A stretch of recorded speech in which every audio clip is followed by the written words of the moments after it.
Let's talk about capturing landscape photos with your iPhone. Landscape photography is one of my favorite types of iPhone photography. I love everything that's related to the outdoors, and as an extension to that, I also love to capture outdoor landscapes using my iPhone. Landscape photography might seem relatively simple. You just go to a beautiful location, get your iPhone out, and take a photo, right? Well, turns out it's not that simple. The truth is that you could go to a world-class location, a place that's really famous, but if you don't know what you're doing, and if you're there at the wrong time of the day, you're not going to get a great shot. On the flip side, you could go to a place that's not special at all. You could literally just find an open field or some other space outdoors, and if the light is right, and if you know how to capture those perfect landscape photos, you're going to be really happy with the results you'll get. So in this video, I'm going to share with you my favorite tips and techniques for capturing the best landscape photos possible using nothing but your iPhone.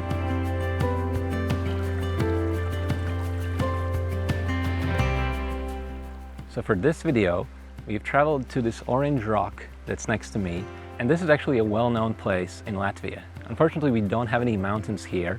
All we have is these orange rocks and a lot of green fields. So that's what we're going to work with today. So there are some clouds in the sky, and the sun comes in and out, in and out, in and out. This can be an interesting time for taking photos because if I have a wider landscape view, then I can actually use those beautiful clouds as a part of my composition. On the other hand, today could be a little challenging because on a cloudy day, most landscape shots just look kind of dull. There's not much color in them, and all the beautiful green tones you have in these natural landscapes just look kind of gray. So I'm hoping for more sun towards the evening as we approach that golden hour. Now, if I open the camera of my iPhone, you're going to see things that aren't really working in my favor here. One is just the vantage point. I'm standing here on this viewing platform. So this wooden platform has been built for tourists. It is the point from which you're supposed to look at this orange rock. And in landscape photography, generally speaking, you don't want to be shooting the same photos that everyone else is taking. If you want to get a unique angle, you'll have to work the scene. You'll see that I have some people in the frame, so that's not working in my favor. And another problem that I have is that the entire scene is backlit. So I'm trying to take a picture of this orange rock, but the sun is shining behind it. So that means that the entire rock is in the shadow. It's going to be dark, there won't be any beautiful light shining on it, and as a result, I'm not going to get the best image possible from this vantage point.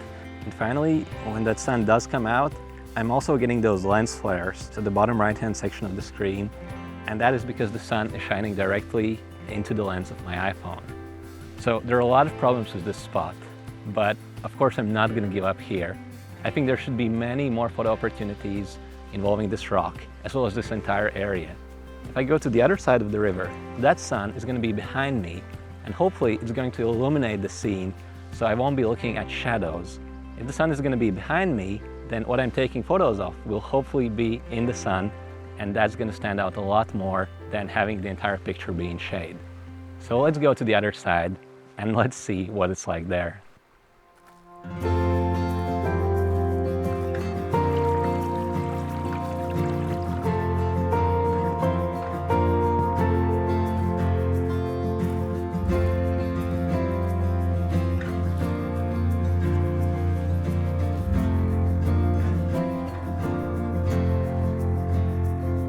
I've now walked to the other side of the cliff, and because I took the time to hike around, I get a better point of view than everyone is getting from down below.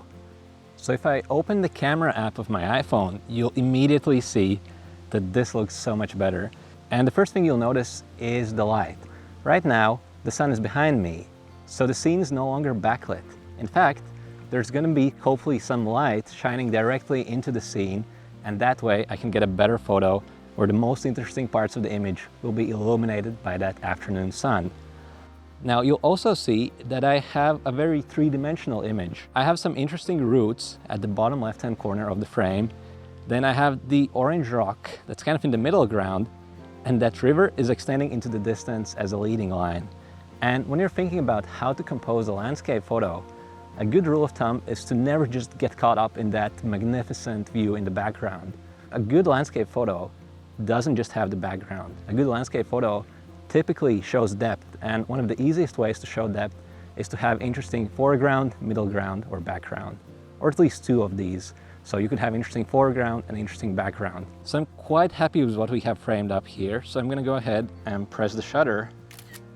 But if I look at this image, I can't help but notice that all the action and all the interest is kind of in the middle section of the frame. So if I switch to my 2x, you're gonna see that now I get a much more interesting composition. The orange rock is now so much more prominent in the frame, and that river, that beautiful leading line, just stands out a lot more. So compositionally, I think this is working better. The only thing I don't like is that tree. So there's this tree in the middle that's just in front of the river, and ideally it wouldn't be there. Still, I'm happy with the shot, so I'll make sure I press the shutter as well. At this point, I could call it a day and go home, but of course that's not what I'm gonna do. You see, I have my background, which is the beautiful river. I have the middle ground, the orange rock. But I think I could improve that foreground, and I know that if I just take a few steps to my right, that tree is no longer going to be a problem. So it doesn't take much work to change the foreground of your landscape photos, and that's what I'm gonna do right now.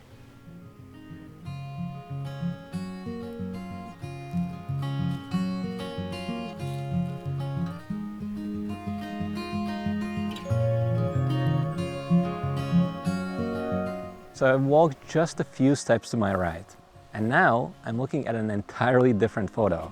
Let me show you. As I open up the iPhone, you quickly see that we have another subject right now.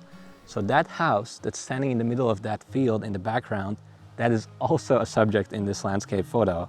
And I like it because, as I told you, the best landscape photos have depth. They have interest in the foreground, the middle ground, and the background. You'll also notice that I've lost that river. Where I used to have the beautiful river, now I have this branch of an oak tree. That's not ideal. And while I like that house, and I'd like to keep it there, I also want to make sure I frame the shot in such a way where I have the river. So what could I do? Well, the first thing that comes to mind is getting lower. So if I start getting lower, you'll notice that now I'm seeing the river again. And if I move just a little bit to the right, I have a great framing where we can see the entire orange rock, the entire river, and that house in the background. So I'm really happy with this framing, and I'll go ahead and press the shutter.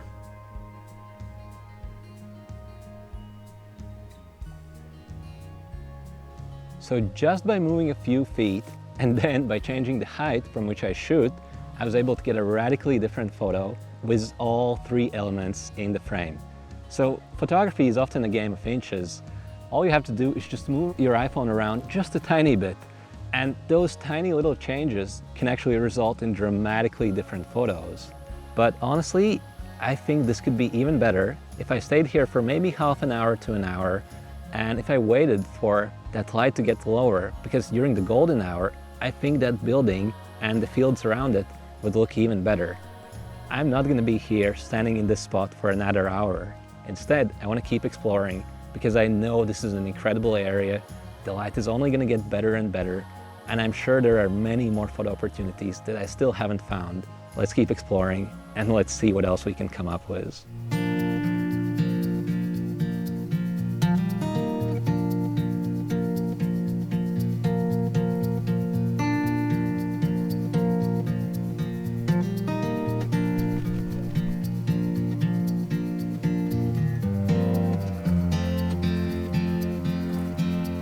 You remember that house we were shooting from above?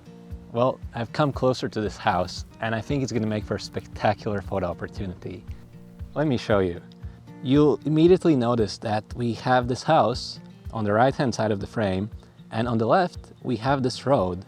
And that road is a very prominent leading line that leads the eye of the viewer from the foreground all the way into the background. And using leading lines is, again, a really powerful way to add depth to your landscape photos. So when you're thinking about shooting landscapes, always ask yourself, how can you add more depth to the image? You don't want a flat landscape photo. You want the kind of photo that will take the eye of the viewer on a journey from the foreground into the background. So here we have that road, which is leading the eye into the background. But how do I frame this? But one of the first things that I see here is that roll of hay on the left. While I kind of like it, I think it's a bit distracting. It takes attention away from that road, and I don't want that distraction. So I'm going to start by just moving a tiny bit to the right, just a little bit, until that roll of hay is out of the frame. Now, this already looks much better, but you'll notice that the top half of the frame is kind of empty. All we have is that blue sky there. I'm going to tilt the phone down just a little bit so that the top of the forest roughly coincides with that top grid line. And now I'm really happy with that framing.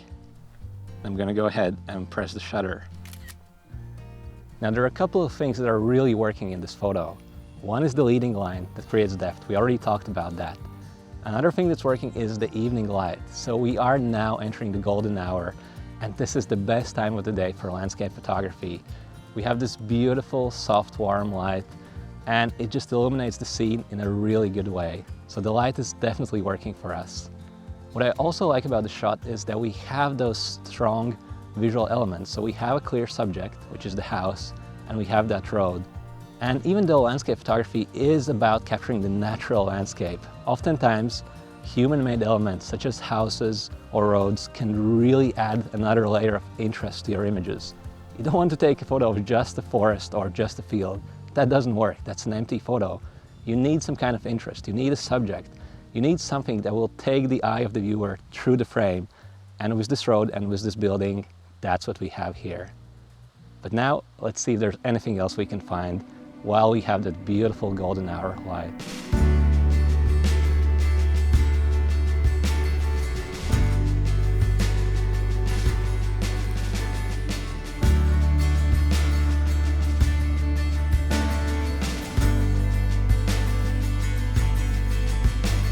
Now, look what I found.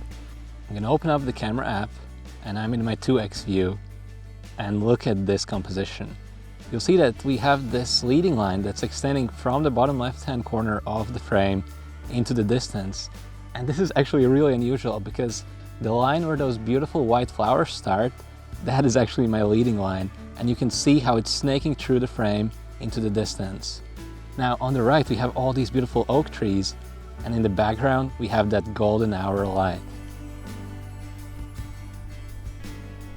Now, if you look more carefully at the sky, you'll see it's slightly blown out there. So to fix that, I'm gonna tap and hold my finger on that overexposed sky, and look at that. It just all fell into place. So before anything else changes, I'm gonna go ahead and take a photo.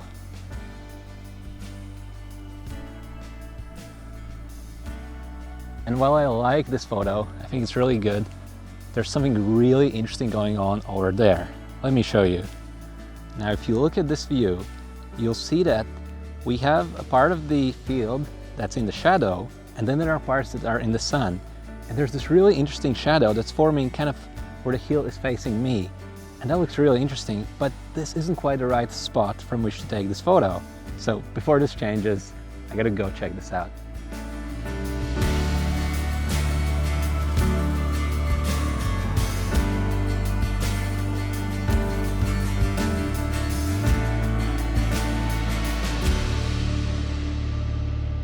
Okay, I'm just a little out of breath, and these things happen during the golden hour.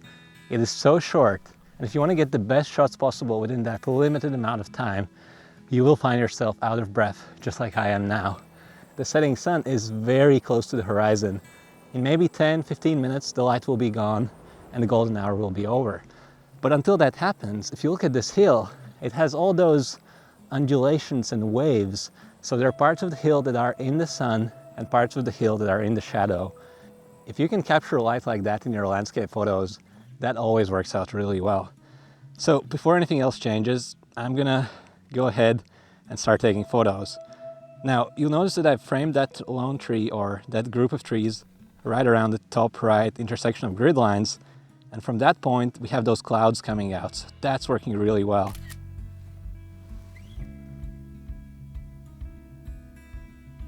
Now let's see what happens as I switch to my 2x, my telephoto view. And you'll notice that immediately I'm much closer, and those clouds start taking a more prominent role in the frame. And while I'm here, I'm gonna go ahead and press that shutter.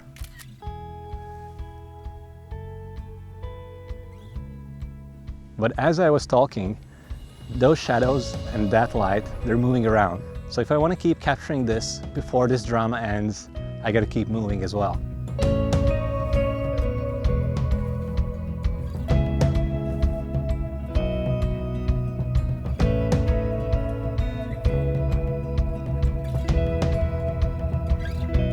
I've now walked closer to those trees, and once again, I'm looking at an interesting relationship between light and shadow.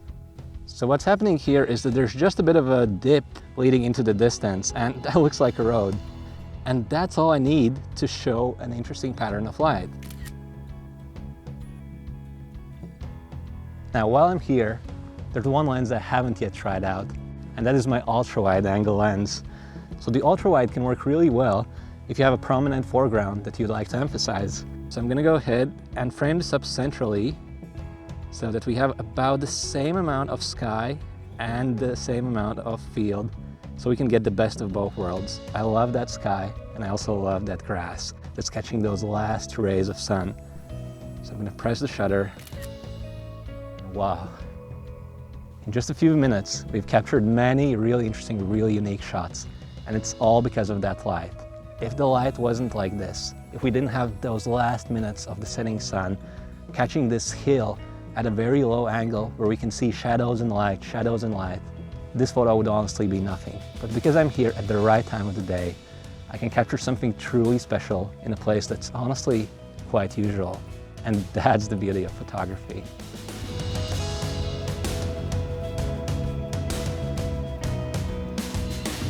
Now, as we keep running around this field and taking all these photos, that sun isn't standing still. And right now, it's just about to touch the horizon. So this is essentially the end of the golden hour. And now, if we look at that same scene, you'll see that it's still very beautiful. We still have those incredible clouds that are just going in all these different directions from that tree in the middle. But something is missing. And the missing piece is that light in the foreground. Perfect light tonight only lasted for maybe 10-15 minutes, and that's it. That was the window of opportunity, because during that time, pretty much any photo was going to work out. So landscape photography really is all about that light, and that light never lasts long. Don't think about going to the Grand Canyon or to Yosemite or to some other incredible place. Instead, think about what kind of light you need, and once you have the perfect light, that peak of golden hour, even a simple field like this can look absolutely stunning. That's what we had tonight, and that's why we were able to capture such incredible landscape photos with the iPhone. This video was a free preview of my iPhone Photo Academy online course. In this course, you'll discover everything you need to know to take stunning photos with your iPhone. So if you'd like to take the kind of photos that will leave your friends and family speechless, please take a look at the full version of iPhone Photo Academy. You'll find a link in the description right next to this video. So click on that link right now, and I'll see you inside the full version of the course.